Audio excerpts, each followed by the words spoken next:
नमस्कार दोस्तों, मैं राहुल पटेल, डायरेक्टर ऑफ सोफ्थामो एजुकेशन सर्विसेज प्राइवेट लिमिटेड फिर से आपका एक बार स्वागत करता हूँ सोफ्थामो के ऑफिशियल यूट्यूब चैनल के ऊपर। हर बार की तरह इस बार भी कुछ अलग विषय, अलग टॉपिक के साथ आपके सामने उपस्थित होने जा रहे हैं। आज का यहाँ पे हमारा जो वीडियो है वो रशिया की एक वर्ल्ड रैंक और रेप्यूटेड फेडरल यूनिवर्सिटी के बारे में, जिसके काफी सारे वीडियो हमने प्रीवियसली आपके सामने रिप्रेजेंट किए हुए हैं। हाँ जी दोस्तों, यहाँ पे हम बात करने जा रहे हैं कजान फेडरल यूनिवर्सिटी के बारे में। लेकिन ये वीडियो शुरू करने से पहले मेरा आप सबसे निवेदन है, अगर आपने ये चैनल को सब्सक्राइब ना किया, सब्सक्राइब जरूर से कर ले ताकि आने वाले दूसरे वीडियो के भी आपको बेनिफिट मिल पाए। तो चलिए दोस्तों, बात शुरू करते हैं कजान फेडरल यूनिवर्सिटी के बारे में। यहाँ पे ये वीडियो बनाने का आज का जो तात्पर्य हमारा वही है कि कजान फेडरल यूनिवर्सिटी में अगर आपको एडमिशन लेना है, किस किस चीजों का आपको ध्यान रखना चाहिए और ये यूनिवर्सिटी को बेटर किस वे में आप बोल सकते हैं। सबसे पहले तो सबके माइंड में एक क्वेश्चन आता था पहले, कजान फेडरल यूनिवर्सिटी का जो इंटेक है पिछले कुछ साल पहले ही शुरू हुआ था, तो एफएमजी का कोई भी परफॉर्मेंस उनके सामने अवेलेबल नहीं था। तो यहाँ पे आपकी वो इंतजारी खत्म होने जा रही है। 2021 के अंदर कजान फेडरल के टोटल 12 स्टूडेंट क्वालिफाइड हुए थे। ये अप्रोक्स फिगर हम आपको बता रहे हैं। उसका एक्चुअल डेटा आपको नेट बोर्ड की वेबसाइट पे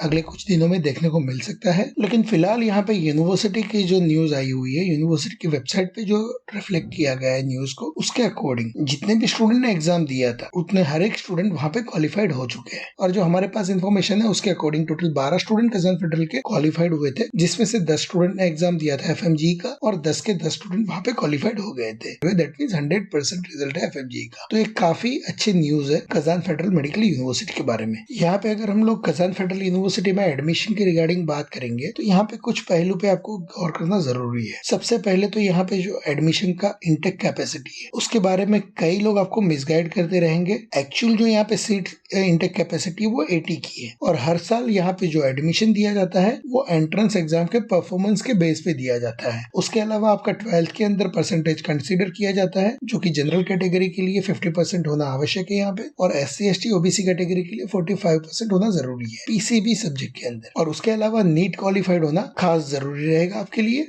विदाउट नीट क्वालिफिकेशन यूनिवर्सिटी आपको एडमिशन प्रोवाइड नहीं करेगी। तो कोई भी आपको अगर ऐसा मिसगाइड करता है कि विदाउट नीट भी आपका एडमिशन करवाएगा तो उस जासे में मत फंसिएगा। तो यहाँ पे जो एंट्रेंस एग्जाम होती है उसके बारे में भी काफी सारे रूमर होते हैं। वहाँ पे टोटल 3 सब्जेक्ट की एग्जाम ली जाती है, जिसके अंदर इंग्लिश का एग्जाम लिया जाता है, बायोलॉजी का लिया जाता है एंड केमिस्ट्री का लिया जाता है, जिसके अंदर हर साल उसका थोड़ा वेरिएशन रहता है मार्क्स रिक्वायरमेंट का। यहाँ पे अगर एलिजिबल मार्क्स की बात करेंगे तो सब्जेक्ट वाइज यहाँ पे केमिस्ट्री एंड बायोलॉजी के अंदर 50% मार्क्स की रिक्वायरमेंट रहती है एंड अगर इंग्लिश में अगर हम लोग बात करेंगे तो यहाँ पे 40% मार्क्स की रिक्वायरमेंट रहती है। और हर बार इसके अंदर थोड़ा बहुत वेरिएशन होता है यूनिवर्सिटी की ओर से। और अगर तीनों सब्जेक्ट की अगर टोटल मार्क्स की बात करेंगे तो 300 मार्क्स का जो पेपर होता है उसमें से आउट ऑफ 300 170 मार्क्स की रिक्वायरमेंट रहती है यूनिवर्सिटी की ओर से। अगर यहाँ पे हम लोग लेवल ऑफ एग्जाम की बात करेंगे तो इजी टू मॉडरेट यहाँ पे हम लोग बोल सकते हैं। सब्जेक्ट वाइज अगर यहाँ पे मैं बात करूंगा तो बायोलॉजी एंड इंग्लिश थोड़ा इजी रहता है, केमिस्ट्री थोड़ा मॉडरेट रहता है यहाँ पे। तो सब्जेक्ट का प्रिपरेशन आपको करना जरूरी रहेगा। यहाँ पे जो क्वेश्चन आएंगे वो आपके 11th एंड 12th के बुक्स होगी, उसके अकॉर्डिंग ही आपको क्वेश्चन पूछे जाते हैं। यहाँ पे अगर टाइप ऑफ एग्जाम की हम लोग बात करेंगे तो ऑब्जेक्टिव एंड सब्जेक्टिव एग्जाम रहेगी यहाँ पे। इंग्लिश के अंदर और केमिस्ट्री के अंदर ज्यादातर यहाँ पे ऑब्जेक्टिव एग्जाम रहती है, लेकिन बायोलॉजी के अंदर कई बार उसका सब्जेक्टिव भी होता है। मोड ऑफ एग्जाम की बात करेंगे तो कंप्यूटर बेस्ड एग्जाम रहता है यहाँ पे, जिसके अंदर आपका जो लैपटॉप है या कंप्यूटर है उसके अंदर आपके पास कैमरे का प्रोविजन होना जरूरी है यहाँ पे। उसके अलावा आसपास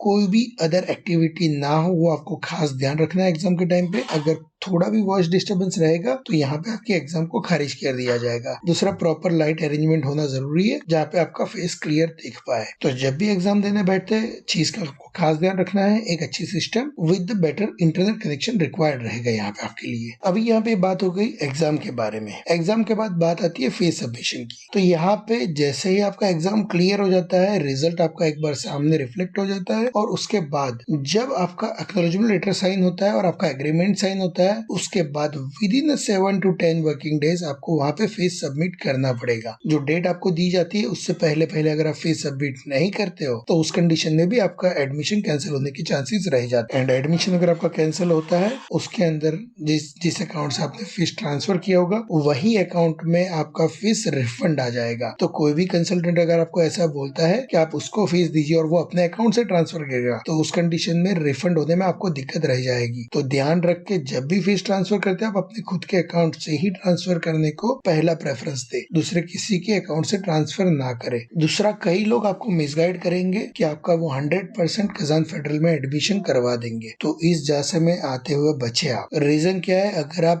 एग्जाम के अंदर परफॉर्म नहीं करते हो, due to the technical error भी कोई इश्यू आता है और उस कंडीशन में अगर आप वहाँ पे फेल कंसीडर होते हो तो वहाँ पे पास करवाना पॉसिबल नहीं होता है। कई लोग आपको ऐसा बोलेंगे कि आप कुछ पैसा दे दीजिए आपको पास करवा दिया जाएगा, लेकिन इस बहकावे में ना है। यहाँ पे अगर आपका परफॉर्मेंस ठीक नहीं रहा, एक बार अगर आप फेल कंसीडर हो गए तो आप अपील कर पाएंगे और आफ्टर द अपील अगर यूनिवर्सिटी आपको एक्सेप्ट करने के लिए रेडी होती है then only you will get the admission, otherwise आपको नेक्स्ट ईयर के लिए ही वहाँ पे बोला जाएगा। यहाँ पे अगर एडमिशन हो जाता है तो उसके बाद भी कुछ चीजें ध्यान रखनी आवश्यक है आपको, जिसमें सबसे पहले बात आती है हॉस्टल की। कई लोग आपको जो हॉस्टल का वीडियो दिखाएंगे बोलेंगे कि यही हॉस्टल आपको 6 साल तक मिलेगी, तो यहाँ पे आपको ध्यान रख के चलना है। हॉस्टल के जो स्ट्रिक्ट रूल्स एंड रेगुलेशन है उसको आपको फॉलो करना रहेगा। यहाँ पे अगर आप सिगरेट पीते हो या अल्कोहल एक्टिविटी करते हो तो उसको इलीगल एक्टिविटी में कंसीडर किया जाता है, जो आपकी पॉइंट सिस्टम को खराब करके रखता है। उसके अलावा यूनिवर्सिटी में जो कल्चरल एक्टिविटी होती है, दूसरी कोई भी अदर एक्टिविटीज होती है, तो वो डिफरेंट टाइप ऑफ एक्टिविटी के अंदर आपको पार्टिसिपेट करके आपके पॉइंट सिस्टम को बरकरार रखना है। उसके बेस पे ही आपको हॉस्टल नेक्स्ट टाइम एलोकेट किया जाता है। दूसरा, जैसे साल खत्म होता है, साल खत्म होने के बाद एक फॉर्म फिलअप करना होता है वो रिन्यूअल के लिए। यहाँ पे अगर आप वो फॉर्म फिलअप करना भी भूल जाते हो तो यहाँ पे आपको दूसरा चांस नहीं मिलेगा फॉर्म फिलअप करने के लिए और आपको वहाँ पे पुरानी हॉस्टल में शिफ्ट कर दिया जाएगा। तो ये रूल आपको खास ध्यान रखने चलना है। जिन बच्चों ने लास्ट ईयर भी एडमिशन लिया हुआ और इस बार जाने वाले कजन फेडरल के अंदर, तो उनको भी ये चीज के अंदर ध्यान रखना आवश्यक है। दूसरा, कई लोग आपको मिसगाइड करेंगे कि यहाँ पे इंडियन मैथ्स अवेलेबल है, लेकिन यहाँ पे कोई भी इंडियन मैथ्स अवेलेबल नहीं है। हालांकि यहाँ पे काफी सारे रेस्टोरेंट्स अवेलेबल है जो इंटरनेशनल रेस्टोरेंट है, तो वहाँ पे जाके भी आप खाने का लुत्फ उठा सकते हैं। उसके अलावा यहाँ पे आपको खुद ही सेल्फ कुकिंग करना रहेगा और self cooking is only better option for you. अगर एजुकेशन के बारे में बात की जाए कि एजुकेशन लेवल क्या है केएफयू का, केएफयू के अंदर अगर आप एडमिशन लेने के लिए सोच रहे हो तो यहाँ पे एकदम स्ट्रिक्ट एजुकेशन है। अगर आप डिसिप्लिन को फॉलो करने वाले स्टूडेंट हो, हार्ड वर्किंग स्टूडेंट हो और टैलेंटेड हो तो ही केएफयू के अंदर एडमिशन लेने की ख्वाहिश रखें।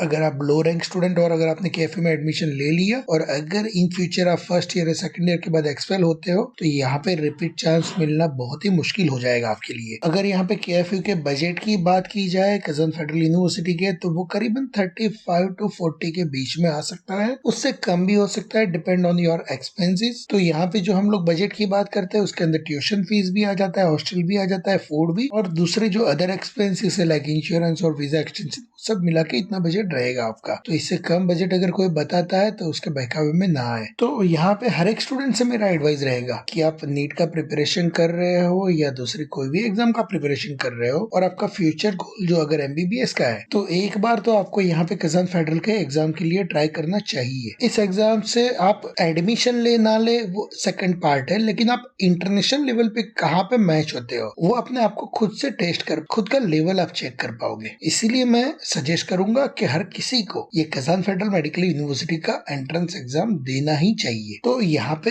केएफयू के अंदर बुकिंग जो करना है उसके लिए आपको क्या प्रोसेस करनी रहेगी, तो फ्रेश रजिस्ट्रेशन के लिए जो अभी शुरू हो चुका है ऑलरेडी, तो आपको हमारी जो वेबसाइट है सोफ्थामो एजुकेशन की जो वेबसाइट है उसके ऊपर जाना है। वहाँ पे एमबीबीएस इन रशिया के पेज पे जाना है और वहाँ पे जाके कजान फेडरल मेडिकल यूनिवर्सिटी जो है वहाँ पे जाने के बाद वहाँ पे रजिस्टर नाउ का ऑप्शन आपको दिखेगा। उसके अलावा नीचे भी हम एक लिंक शेयर कर रहे हैं, उस लिंक के ऊपर जाके वहाँ पे आपको रजिस्ट्रेशन करना है और टॉप जो बॉर्डर है हमारी जो वेबसाइट के टॉप पोर्शन है वहाँ पे राइट साइड कॉर्नर के ऊपर पे ऑनलाइन का ऑप्शन रहेगा। वहाँ पे फर्स्ट फेज रजिस्ट्रेशन का जो ऑप्शन है वो सिलेक्ट करके रजिस्ट्रेशन अमाउंट आपको पे करनी है कि डॉक्यूमेंट सबमिट करने हैं, और वही चीज आपको दिए गए जो नंबर रिफ्लेक्ट हो रहा है उसके ऊपर वो पेमेंट की रिसिप्ट आपको व्हाट्सअप करनी है और आपके डॉक्यूमेंट भी वहाँ पे व्हाट्सअप करने हैं। उसके बेस पे आपका रजिस्ट्रेशन प्रोसेस कंप्लीट हो जाएगा। उसके बाद जैसे ही आप रजिस्टर करेंगे उसके बाद डे बाय डे जो प्रोसेस रहेगा, जो अपडेट रहेगा, हमारी ओर से आपको इन्फॉर्मेशन दिया जाएगा। तो आई थिंक दोस्तों आज का इन्फॉर्मेशन आपको काफी यूजफुल रहा होगा और आपको पसंद भी आया होगा।